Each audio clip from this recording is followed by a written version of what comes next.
And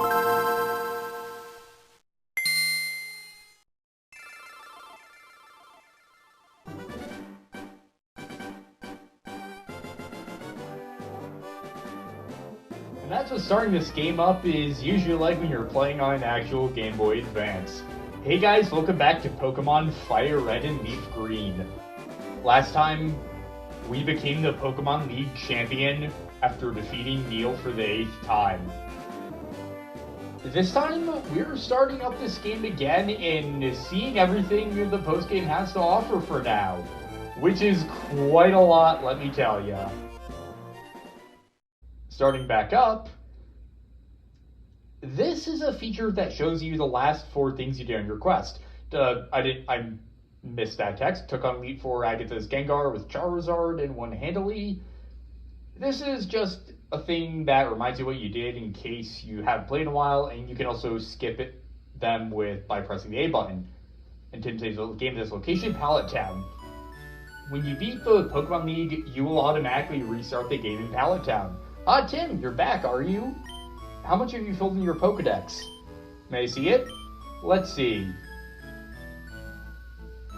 You've caught 64? Now this is impressive. There's something I want to ask of you, Tim. Come, follow me.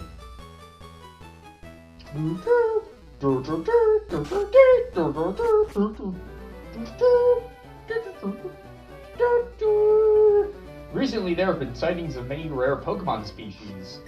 I'm talking about Pokemon that have never been seen in Kanto. I would love to go see things for myself, but I'm much too old. Since I can't do it, Tim, I'd like you to go in my place. Hey, I heard that! Grant's what's his favorite Tim over me all the time? Because you're a loser. I want to collect more Pokemon and faster, too! You should just let me handle everything! I know. Of course I need your help, too. Now I need to see both your Pokedexes. Professor Oak took both Pokedex units. And that's done. Now these units can record data on a lot more Pokemon. Tim's Pokedex was upgraded. Now Tim and Neil, this time you really must work towards filling your Pokedexes. I urge you to make them the best and the most complete of all time. Truly, this is a monumentally great undertaking in Pokemon history. Gramps, calm down, don't get too excited. I'll get the Pokedex complete, don't you worry about a thing. I think I'll try looking around one island first. Anyways, I'm out of here. Pokemon around the world wait for you, Tim. What Professor Oak just did is that he gave us the National Pokedex. In order to get this, you need to have caught at least 60 species. What exactly is a National Pokedex? Well, as I've mentioned before, every Pokemon we've seen until now has been native to Kanto and been part of what is called Generation 1. The set of Pokemon that originated in Pokemon Red and Blue, the original version of these games. As of FireRed and LeafGreen's release, 2 new generations had been released. Generation 2 in Pokemon Gold, Silver, and Crystal, and Generation 3 in Pokemon Ruby and Sapphire. The National Pokedex allows us to trade and collect Pokemon from Generations 2 and 3 in FireRed and LeafGreen. And Neil's mention of one island actually hints at a post-game story that takes place in the Sevi Islands, where we can natively find said Gen 2 and 3 Pokemon. Our next stop in the main story is to return to the Sevi Islands, but before we do that, there's quite a bit we can do now in mainland Kanto. Starting off, let's go to Daisy, Neil's sister. Yeah, I forgot she was there too. Hi Tim, good timing. I'm about to have some tea. Would you like to join me? No, but look, your Pokemon are a little dirty. Would you like me to groom one? That word has a whole new context now in common parlance. Which one should I groom? Okay, I'll get looking nice in no time. Charlie looks extremely content. There you go, all done. See, doesn't it look nice? It's such a cute Pokemon. Your Pokemon grow to love you if you raise them with love. For example, Tim, I see your first Pokemon. It couldn't possibly love you any more than it does now. Your Pokemon is happy beyond words. This is a measure of your Pokemon's friendship. Friendship is a hidden value that goes up when you beat enemies and use items in your Pokemon and goes down when your Pokemon faint. It essentially is a measure of how much your Pokemon like you. Let's see what Lodestone feels towards us. Your Pokemon grow love you, rhythm love. It looks very happy. I wish Neil could see this and learn something from it. There are different bits of text that Daisy will give you depending on your Pokemon's friendship value. Your Pokemon's friendship value ranges from 0 to 255. Your Pokemon is happy Wait, was that new? Could possibly love you any more than it does now. Your Pokemon is happy beyond words. When she says that, it means you have reached max friendship at 255. And what she said about Lodestone applies if your friendship ranges from 200 to 254. If your Pokemon has a friendship value of 150 to 199, she'll say it's quite friendly with you, keep being good to it. If it has a value of 100 to 149, she'll say it's warming up to you. Trust must be growing between you. If you have a value of 50 and 99, which is the starting average range, she'll say, it's not quite familiar to you yet. Pokemon are all quite wary when you first get them. If you have a value of 1 to 49, which probably will happen if you let it faint a lot, she'll say, Tim, I don't like the way it glares at you. Could you try being a little nicer to it? Of course, with my name replaced with your player's name. And if you have a value of 0, she'll say, it's not easy for me to say this, but is there some reason why your Pokemon would hate you so much? I've never seen that in game, thankfully. This is probably really heavy, but I struggle a lot with social anxiety, and I remember when I first played this game, there was part of me in the back of my head like, oh my god, my Pokemon are probably all really mad at me of all the times I made them faint, and hearing that they loved me and couldn't possibly do any more despite all that, that actually really hit close to me and made me feel a lot better and more reassuring. It's such a really small mechanic, but it really does mean a lot to know that you're surrounded by people or pets or Pokemon that care for you. Now, for the grooming thing, I wish they had chosen a different word for that. Daisy will groom one Pokemon after any 512 steps you take. That's all there is to say for her. And let's quickly talk about the National Pokédex again. Well, actually, not very quickly. Throughout this series, I've done bios of Pokemon where the final stage in their evolution is replaced with a question mark, such as with Zubat and Golbat. The reason for this is that some Pokemon received evolutions in generations 2 and 3, and you would not be able to evolve them until you've gotten the National Dex. So as of this point forward, there are several new Pokemon we can get, such as Golbat's evolution. Because of that, let's do bios for all the different evolutions we've just obtained from Generation 1 Pokemon. Crobat is an evolution of Zubat and Golbat introduced in Generation 2. After getting the National Dex, Golbat can evolve by reaching 220 Friendship. Once it reaches this level, the next time it levels up, Golbat will evolve into Crobat.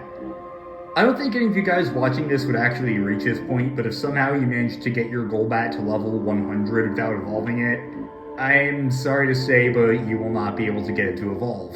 Level 99 is the last point where you can, or at least leveling up from level 99 to level 100. Now, moving on, Crobat doesn't learn any moves Golbat can't, not even TMs or HMs. It does, however, gain a stat boost. It goes from 90 to 130 speed and a slight attack boost, making it an even better sweeper than before. It's actually tied with Jolteon and Aerodactyl speed-wise. Most impressively, its base stat total is 535, putting it above all 3 Kanto starters' full evolutions, and only 5 behind Snorlax and Gyarados. Talk about a glow-up. I already like Golbat, but Gen 2 really brought it to new heights. There's no argument to be made for keeping yours as a Golbat. Maximize your friendship to get Crobat as soon as possible. Bellossom is a Gen 2 alternate evolution of Gloom. Now that you have the National Dex, you can choose to evolve Gloom into either Vileplume with the Leaf Stone, or Bellossom with the Sunstone. This is our first example of a branching evolution. Now, we won't actually find a Sunstone until much later, but I will be pointing it out when we find it. But be careful, it is the only Sunstone in the game. On the other hand, there's also no other use for a Sunstone, so it's not that big of a deal. Bellossom shaves off a bit of Vileplume's special attack and boosts its defensive stats with it. Bellossom also loses the Poison type, making it pure Grass. It learns one move that neither Bloom nor Vileplume learns normally, Solar Beam at level 55, although Vileplume can learn it via TM. Bellossom is a strange case. It has both advantages and disadvantages when compared to Vileplume, since its increased defense helps it tank hits, but it can't attack as effectively with the Grass type, making Vileplume a better user of Solar Beam. I personally prefer Vileplume due to my own playstyle, but I can't say Bellossom is bad compared to it. I would catch another Gloom to evolve with the Sunstone to try it out. Just be sure it has a good nature, because once again, the moment you use a Sunstone, you can't get another one. Politoed is another Gen 2 alternate evolution, this time of Poliwhirl.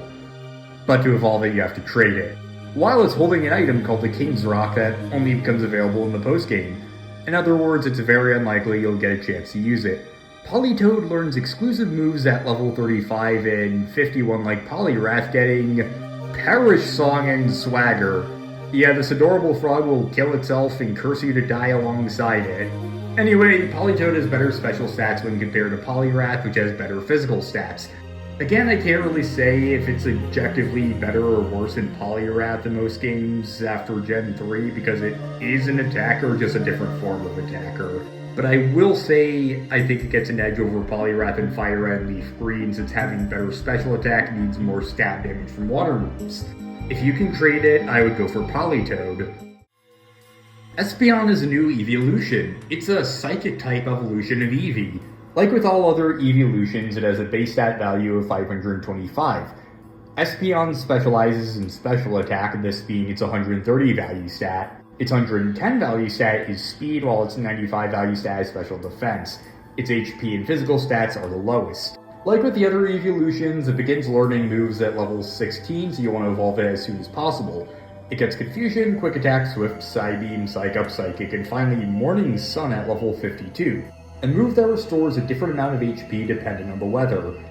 In normal conditions, it restores half of your total HP, but during harsh sunlight, it restores 2/3 total, and it restores a quarter of your total HP in any other condition. Now, how exactly do you evolve Espeon? Well, you can't. At least not in this game. Espeon can only evolve during the day. Now you're probably wondering, what do you mean during the day? Do I have to evolve it while playing during the day? Here's the thing. In Pokemon Gold and Silver and Pokemon Ruby and Sapphire, there is actually a day-night system where the encounter rates of Pokemon change depending on if you're playing at day or night. The day-night system was not included in FireRed LeafGreen, since there was no day-night system in Red and Blue. So to evolve Espeon, you have to reach 220 friendship and then level up while playing during the day. So you need to trade it to Pokemon Ruby, Sapphire, or Emerald and level it up in one of those games and then trade it back to FireRed or LeafGreen. In other words, it's very unlikely you'll ever be able to get your hands on Espeon now, but if you can, it's a great special attacker and I would highly recommend it. Umbreon is another new evolution and our first Dark-type Pokemon. We've seen quite a few Dark-type moves before, but not any actual Dark types. The Dark type was introduced in Generation 2 along with the Steel type, but no prior Pokemon were retyped like Magnemite was. The Dark type resists Ghost and Dark while being immune to Psychic, and is weak to Fighting and Bug. Dark moves are super effective against Psychic and Ghost while being ineffective against Fighting and other Dark types. It also is ineffective against the Steel type, although, like I mentioned, Steel would lose at Resistance. Umbreon is an alternate counterpart to Espeon, evolving when you reach 220 friendship, but at night instead of day. Again, you'll have to trade it to Ruby, Sapphire, or Emerald to evolve it. Umbreon specializes in special defense, with that being its 130 value stat. Its 110 value stat is defense, and its 95 value stat is HP. It's weak offensively and has low speed. It's the first evolution that functions as a tank rather than an attacker, and actually the only evolution so far to not have a defense of 60. Again, Umbreon begins to learn moves at level 16, so you want to evolve your Eevee at an earlier level. It gets Pursuit, Quick Attack, Confuse Ray, Feint Attack, and Mean Look, Screech, and Moonlight. Umbreon works best as a status inflictor and a psychic counter. It can learn Protect, Shadow Ball, and Toxic from TMs and Substitute from Move Tutor. With these moves, they can stall the enemy and whittle away at their resilience. If you can trade, I would recommend evolving Umbreon and seeing if it suits your playstyle, especially against stronger trainers, since I think it works best against them being more defense-oriented. And for a fun fact, in betas of Gen 2, Umbreon was actually planned to be a poison type rather than a dark type. Its Pokédex entries mention toxic sweat and glowing rings on its body, which are patterns that appear on many real-world venomous animals. It's a cool stayover from development. Slowking is a Gen 2 alternate evolution of Slowbro, obtained by trading it while holding a King's Rock. Slowking swaps Slowbro's defense and special defense, and that's it. There aren't any other stat changes past that. For moves, the only changes are that it gets Swagger level 36 instead of Amnesia and Withdraw. It gets Psychic at level 40, 4 levels earlier than Slowbro. Like with other alternate evolutions, I can't really say that Slowking is better or worse overall than Slowbro, since they're better suited for different situations and have the same offensive stats. Whichever one is more useful depends on the kind of enemy you're up against, really. I'll say that I like the character growth that Slowking gets when it evolves, but that's it. I'd get Slowking if you can, and if you want to try using a version of Slowbro that's a special tank instead of a physical one. Steelix is a Gen 2 Steel Ground evolution of Onix obtainable by trading it holding a metal coat, in an evolution that was very much needed. Being a Steel type, Steelix has a ton of resistances, taking only half angel damage from Normal, Flying, Psychic Bug, Dragon, Steel, and in this generation Dark and Ghost, while having a quad resistance to Rock. It also boasts immunity to Electric and to Poison as the cherry on top, but is weak to Fire, Water, Fighting, and Ground. Steelix is 200 defense, better than any Gen 1 Pokemon. Its speed is lower than Onix's, but all of its other stats are boosted greatly. It learns Crunch at level 52 instead of Sand Tomb, but that's the only change to its moveset. It can also learn Hyper Beam as a TM all Onix can. It's a total no-brainer. Evolve your Onix. Steelix is a fantastic tank, and the cut to speed is more than worth it for the great boosts to everything else, and the elimination of most of Onix's glaring weaknesses. Scizor is a Gen 2 Bug Steel evolution of Scyther, obtainable by trading it holding a metal coat. Scizor cuts Scyther's speed and boosts its physical stats. Scizor has a ton of resistances, with double resistances to Normal, Ice, Psychic, Bug, Dragon, and Steel, with double resistances to Normal, Ice, Psychic, Bug, Dragon, Steel, Dark, and Ghost, and a quad resistance to Grass, and immunity to Poison. It only has one weakness, but it's a quad weakness to Fire. For moves, Scizor learns Metal Claw at level 26 instead of Wing Attack, and Iron Defense at level 41 instead of Double Team, which is a 15 PP Steel move that greatly boosts defense. Like with the other new evolutions we've covered, whether or not you should evolve Scyther boils down to personal preference. Scyther is a glass cannon, while Scizor is slower but more durable. It's another case where I'd recommend it if you want to give it a shot, but I can't say if evolution will always be a good choice in every case, like with Steelix. If you want a defensive Pokemon, go for Scizor, but if you'd rather keep your Scyther as a sweeper, then keep it as it is. Kingdra is a Gen 2 evolution of Seadra and a Water Dragon type, so holy hell evolve it right away because it's the only other Dragon type in this game other than Dragonite, but I'm getting ahead of myself. Kingdra evolves by trading Seadra while it holds an item known as a Dragon Scale. When evolving, Seadra's HP, attack, and special defense are boosted, giving Kingdra a base stat total of 540 and 95 in all stats except for HP and speed, making it better rounded stat-wise. It has quad resistances to fire and water, a half resistance to steel, and its only weakness is to dragon. Sadly, Kingdra doesn't learn any moves normally that Seadra doesn't, It can learn Body Slam from Move Tutor, but that's it. It doesn't even learn any unique TMs. Despite the lack of new moves, evolving Kingdra is again a no-brainer given the defensive capabilities and stat boosts it offers. And finally, Scizor can stand out among the mediocre Water-type Plague of Gen 1 and become something truly unique. Porygon 2 is a Gen 2 evolution of, you guessed it, Porygon. Porygon will evolve upon training it while holding an item known as an upgrade, and receives huge boosts in all of its stats, increasing its base stat total from 395 to 515. Porygon 2 learns Defense Curl instead of Sharp at level 24, so I would wait until Porygon has learned it before evolution. Porygon 2 is yet another no-brainer evolution. There's no potential downsides or disadvantages it adds compared to its pre-evolution, unlike Scizor, so go right ahead and evolve it if you can. Porygon 2 is an upgrade in every way, pun intended. Plus, it's the only Pokemon ever released that has a number in its name, which is really cool. I like unconventional naming schemes like that. Blissey is a Gen 2 evolution of Chansey that evolves with High Friendship. Yeah, finally, a new evolution you don't have to trade. I thought they went extinct after Bellossom. Blissey's special stats are greatly boosted, with its special attack going from 35 to 75, but its special defense going from 105 to 135, making it work even better as a special tank. Its speed, attack, defense, and HP are also boosted, but only by 5 points each, so it doesn't change much. It still has 10 for its physical stats, but it now has 255 HP, which is the single highest stat value in the entire series. And Chansey already had that record. Blissey doesn't learn any moves Chansey doesn't, but it learns all of its moves earlier than Chansey, with it learning its final move Double Edge at level 47 instead of level 57 in a rare exception to the norm. So raising Chansey's friendship as fast as possible is highly recommended so you can get both better stats and its moveset earlier. Blissey also doesn't learn any moves that Chansey doesn't by TN, Move Tutor, or anything like that either. Again, the main benefit of evolving it comes from the stat boost and earlier learned moves. At the end of the day, Blissey is another no-brainer evolution you want to get as soon as you can. And you probably will, because come on, how can you be mean to Chansey? It's a kind, helpful, happy Pokemon that you just can't help but love. Now, the next thing I want to talk about is a Versus Seeker. There are 5 points in the game overall where you can re-challenge trainers and they will have entirely new teams.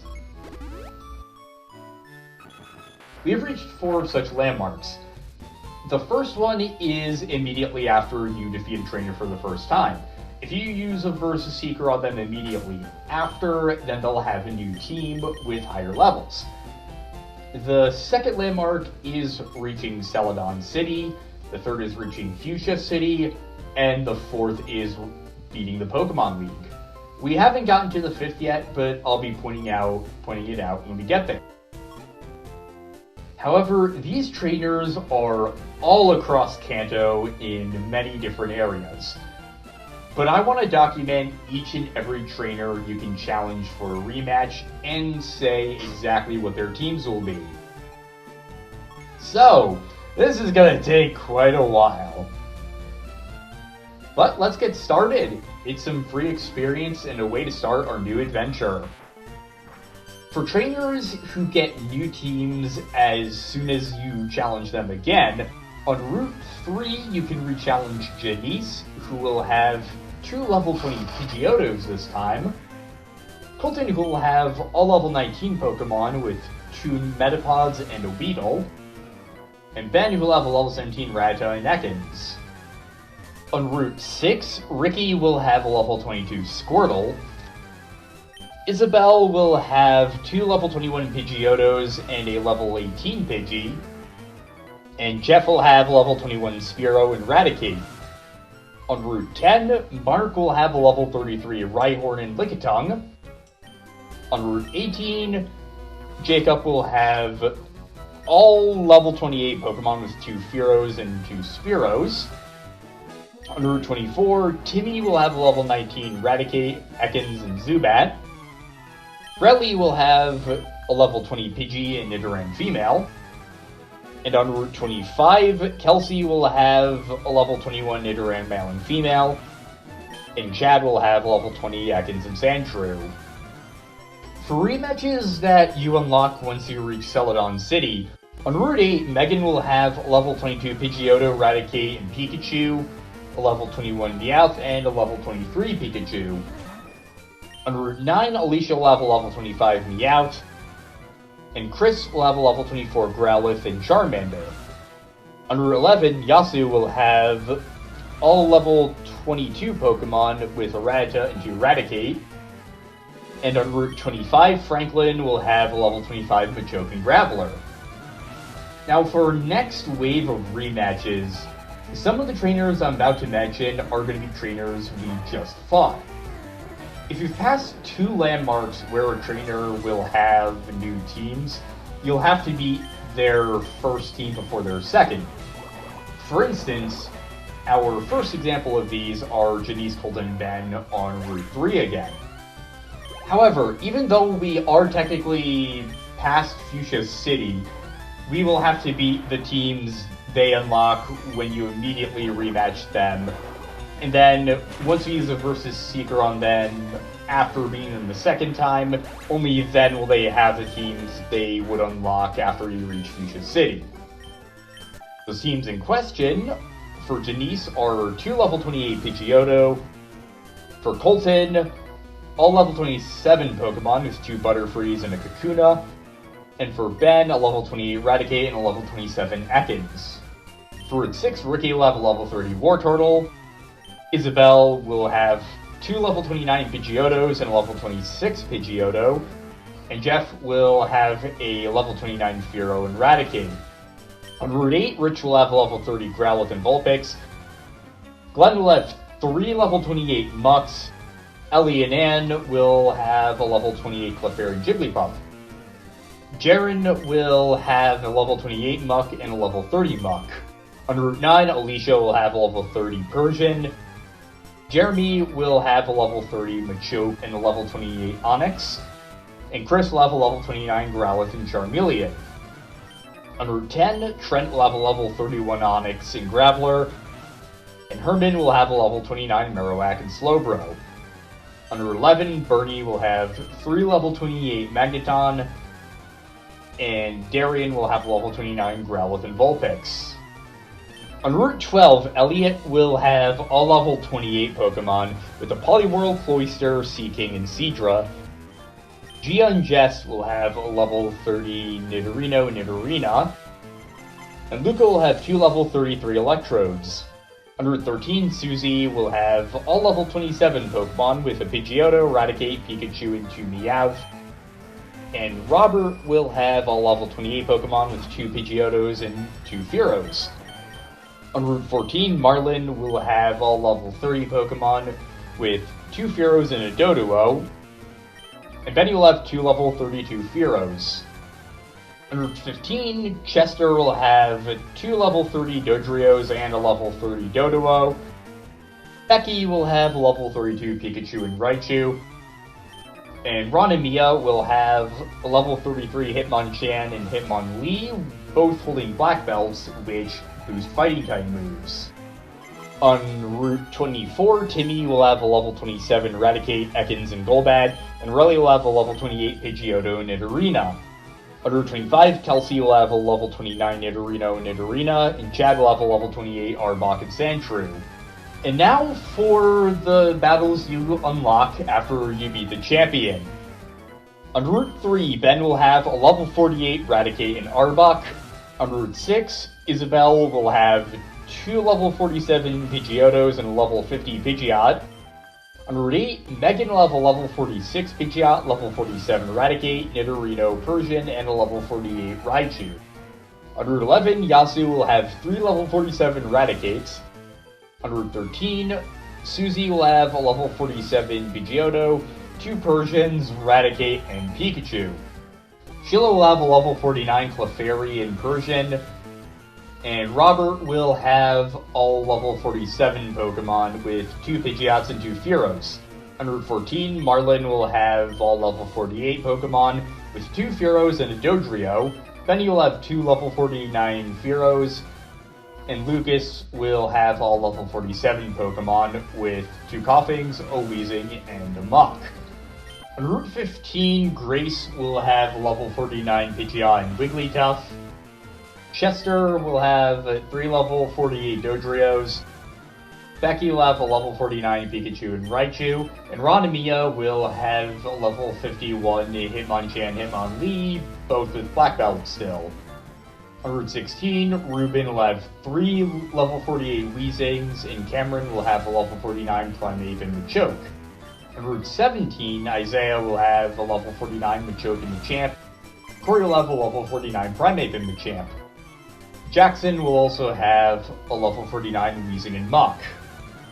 On Route 19, Tony will have 2 level 49 Seadras. Matthew will have a level 49 Poliwhirl and Poliwrath. And Alice will have 2 level 49 Seakings. On Route 20, Missy will have 2 level 49 Seakings. And Melissa will have a level 49 Poliwhirl and Seaking. On Route 21, Wade has 6 level 47 Magikarps. Lil and Ian have a level 50 Seadra and Starmie, and Jack has a level 50 Starmie.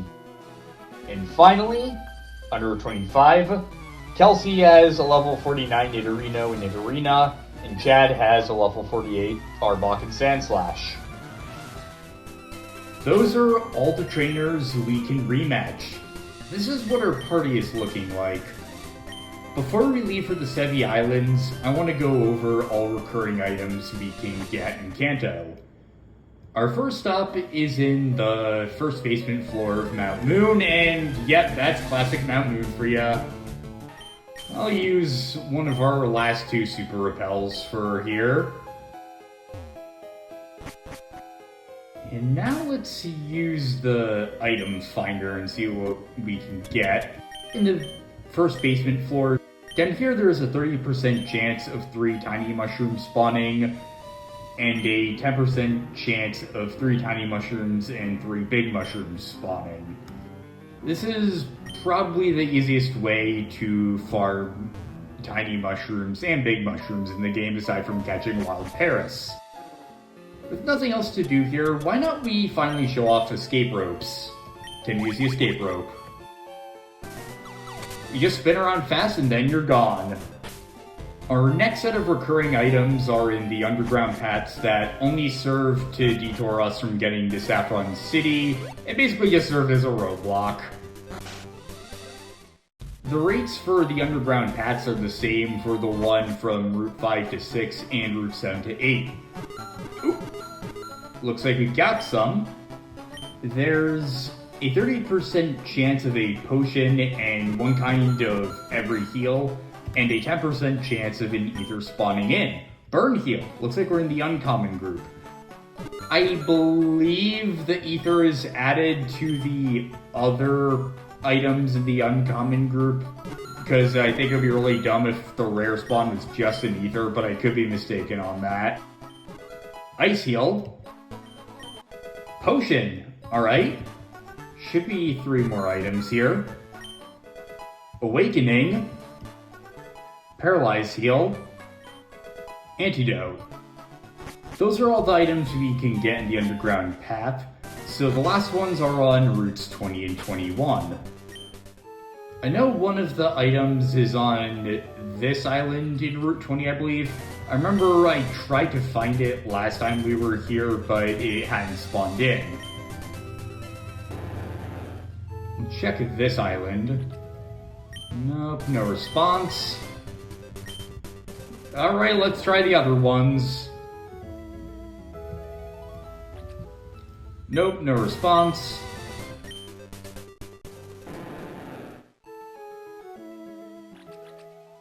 Nope, no response.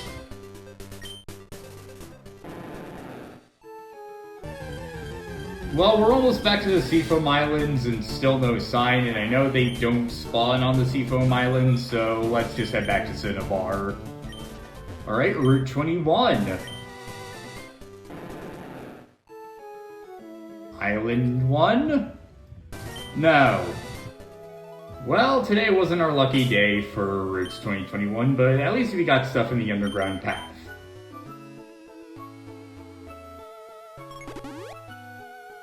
Now that we've done everything I want to in Kanto, the next step in our journey requires us to go back to one island and see what new Pokemon we can catch there.